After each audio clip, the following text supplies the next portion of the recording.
परम पद, पंच धरो नित ध्यान, हरो अमंगल विश्व का, मंगलमय भगवान, मंगलमय भगवान। यहाँ उपस्थित आप सभी को सादर जयजन एवं पर्वराज पर्युषण महापर्व की बहुत बहुत शुभकामनाएं। दशभक्तन जिसने बैर किया, पीड़ाएं देकर मनमानी। जी हाँ, कपट का जीव बैर निभाता रहा और श्री पार्ष प्रभु ने मोक्ष लक्ष्मी का वरण करके तीर्थंकर का पद प्राप्त किया। ऐसे ही भवों के भ्रमण जाल में भटकने वाले, आत्मबोधि आत्मशुद्धि पाने वाले जीव की कहानी हम और आप साझा करते हैं, और वो और कोई नहीं, सुकुमार मुनि ही हैं। बहुत पहले अग्निभूति और वायुभूति नाम के दो भाई थे। दोनों बहुत ही विद्वान थे। एक बार उनके नगर में एक मुनिराज पधारे। बड़े भाई अग्निभूति ने बहुत ही भक्ति भाव से, नवदा भक्ति से उनका आहार कराया, जबकि छोटा भाई वायुभूति उनके दर्शन को भी नहीं गए और उनके बारे में बहुत ही निंदक वचन कहने लगे। यह बात सुनकर अग्निभूति को बहुत बुरा लगा और वो अपने गुरु के पास चले गए और दीक्षा धारण कर ली। पति अग्निभूति के दीक्षा धारण करने से दुखी उनकी पत्नी सोमदत्ता ने अपने देवर को उनके बुरे व्यवहार के लिए समझाया। इस पर देवर ने उनको लात मार दी। लात खाकर सोमदत्ता ने कहा कि मैं अपने इस अपमान का बदला तुमसे जरूर लूंगी, और बदले की किसी भावना से शुरू हुआ भवों का भ्रमण जाल। मुनि निंदा के कारण वायुभूति को 6-7 दिन में ही एक प्रकार का चर्म रोग, कुष्ठ रोग हो गया और वे उस रोग के दुख से कुछ ही दिनों में मृत्यु को प्राप्त कर गए। तब वायुभूति के जीव को अगला जन्म गधे का मिला। उसके बाद सुअर हुए, बच्चे उनको पत्थरों से मारा करते थे। फिर कुत्ता बने और उसके बाद अत्यंत दुर्गंध युक्त शरीर वाली अंधी लड़की, जिसको दुर्गंध के कारण उनके घर वालों ने जंगल में छोड़ दिया था। वह जंगल में घूमती फिरती और जो कुछ फल मिलता उसको खाकर अपना दिन बिताती। एक बार एक मुनि सूर्यमित्र और मुनि अग्निभूति जंगल से जा रहे थे। तब मुनि सूर्यमित्र ने अपने अवधि ज्ञान से यह जान लिया कि यह लड़की और कोई नहीं, पूर्व भव में वायुभूति ही थी। तब उन्होंने अग्निभूति से कहा कि हमें इनका इस भव से छुटकारा कराना चाहिए, और फिर उस वायुभूति के जीव को अगला जन्म नाक्षी नाम की कन्या का मिला और देवभव को प्राप्त किया।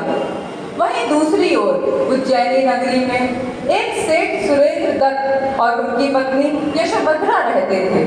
उनके पास अपूर्ण संपत्ति थी, परंतु कोई पुत्र नहीं था। इस कारण वे बेहद परेशान और चिंतित रहा करते थे। एक बार उनके नगर में एक अवधि ज्ञानी मुनिराज आए। तब उन्होंने उनसे पूछा, क्या हमारा वंश आगे बढ़ेगा अथवा नहीं? इस पर मुनिराज ने अपने अवधि ज्ञान से बताया कि शीघ्र ही तुम्हारे घर में एक पुत्र रत्न प्राप्त होगा, परंतु वह घड़ी तुम्हारे लिए विपदा की भी होगी, क्योंकि तुम्हारे पुत्र का मुख देखकर तुम्हारे पति दीक्षा धारण कर लेंगे, और जब कभी तुम्हारा पुत्र किसी मुनि के समागम में आएगा तो वह भी दीक्षा धारण कर लेगा। इस पर सेठानी एक ओर बहुत प्रसन्न हुई तो वहीं दूसरी ओर चिंतित भी हो गई। कुछ समय उपरांत सेठानी को एक दैदिप्यमान पुत्र की प्राप्ति हुई। वह पुत्र और कोई नहीं, वायुभूति का ही जीव था। सेठानी ने पुत्र होने की बात किसी को नहीं बताई। बहुत दिन बाद एक ब्राह्मण ने सेठ को बधाई देते हुए कहा कि आपको आपके पुण्य कर्म का उदय होने के कारण पुत्र रत्न की प्राप्ति हुई है, अतः बधाई स्वीकार करें। ब्राह्मण के मुख से ये बात सुनकर उन्होंने ब्राह्मण को धन आदि दे सेठानी के पास पुत्र का मुख देखने गए। पुत्र का मुख देखने के पश्चात उन्हें वैराग्य हो गया और उन्होंने अपनी समस्त संपत्ति को छोड़कर वन की ओर प्रस्थान किया और दीक्षा धारण कर ली। इस प्रकार सेठानी पर सुख के साथ साथ दुख की घड़ी भी आ गई, परंतु सेठानी ने सुकुमार का मुख देखकर इससे संतोष कर लिया कि कम से कम मेरा पुत्र तो मेरे साथ है, परंतु वह चिंतित रहा करती थी।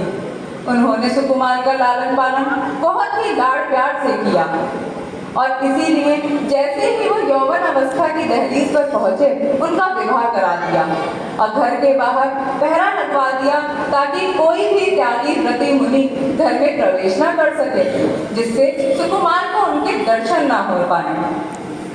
एक बार एक व्यापारी बहुमूल्य रत्न युक्त कंबल लेकर बाजार में बेचने आया। क्योंकि कंबल बेहद बहुमूल्य रत्नों से जड़ा था, वह सीधे राजा के पास गया और उनसे खरीदने की प्रार्थना करने लगा, परंतु राजा ने नहीं दिया। तब वह सेठानी के पास आया तो सेठानी ने वह कंबल खरीद लिया और सुकुमार को दिया। सुकुमार की काया इतनी कोमल थी कि जब उन्होंने वह कंबल ओढ़ा तो उन्हें उसके रत्न चुभ गए, जिस कारण उन्होंने कंबल हटा दिया। तब सेठानी ने उस कंबल की जूतियां बनवाकर सुकुमार की पत्नी को दे दी। एक दिन एक जूती ले उड़ी और राजा के घर पर गिरा दी। राजा ने जब रत्न युक्त जूती देखी तो वो आश्चर्यचकित हो गए। वह सोचने लगे कि उनके राज्य में इतना धनवान कौन है जो रत्न युक्त जूती पहनता है। जब उन्हें जानकारी हुई तो वे स्वयं सेठानी के घर आए। सेठानी को राजा के आने की सूचना प्राप्त हुई तो उन्होंने समारोह पूर्वक उनका स्वागत किया। राजा ने सुकुमार को देखकर प्रसन्नता व्यक्त की और उन्हें अपने पास बिठा लिया। फिर सेठानी ने राजा की दीपक से आरती उतारी और मांगलिक सरसों बरसाई।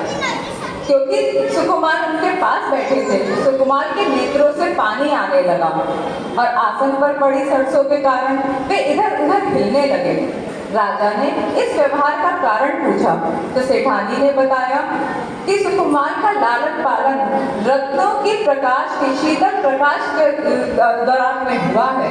इस कारण दीपक का उष्ण प्रकाश उनके नेत्रों में जलन कर रहा है और आसन पर पड़ी सरसों उन्हें चुभ रही है। इस कारण वे बार बार आसन बदल रहे हैं। यह सुनकर राजा आश्चर्यचकित हो गए। एक बार एक गणधर आचार्य जो सुकुमार के मामा भी थे और अवधि ज्ञानी थे, वे विहार करते हुए उज्जैनी नगर पहुंचे। वहां पहुंचकर अवधि ज्ञान से उन्होंने यह जान लिया कि सुकुमार की आयु अत्यंत अल्प है। इस कारण वे रात्रि के शांत वातावरण में संसार की दशा का वर्णन ऊंचे और मीठे स्वर में करने लगे। जब सुकुमार ने संसार की दशा का वर्णन सुना तो उन्हें जाति स्मरण हो गया।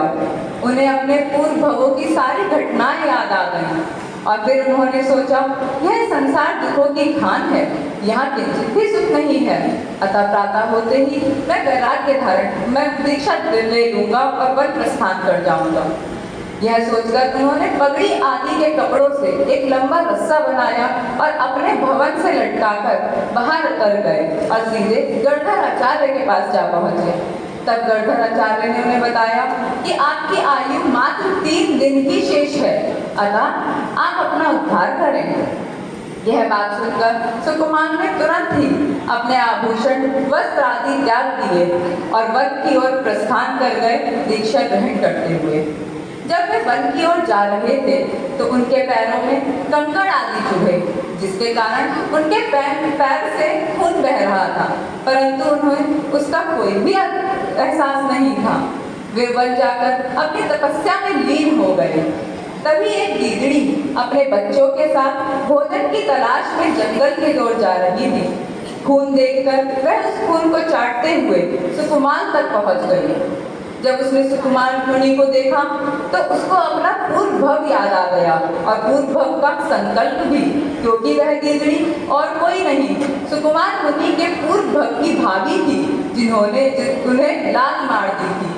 अपना संकल्प याद आते ही गीदड़ी ने सुकुमार मुनि का पैर खाना आरंभ कर दिया।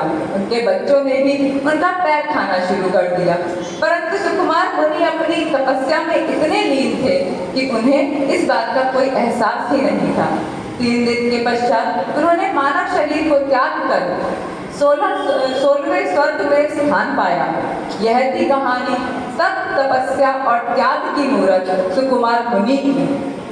चाहे कर लो कितना भी छल, चाहे कर लो कितना भी छल, बदल नहीं सकते अपना कल, बदल नहीं सकते अपना कल, क्योंकि भोगना पड़ता है अपने किए सभी कर्मों का फल, अपने किए सभी कर्मों का फल। धन्यवाद।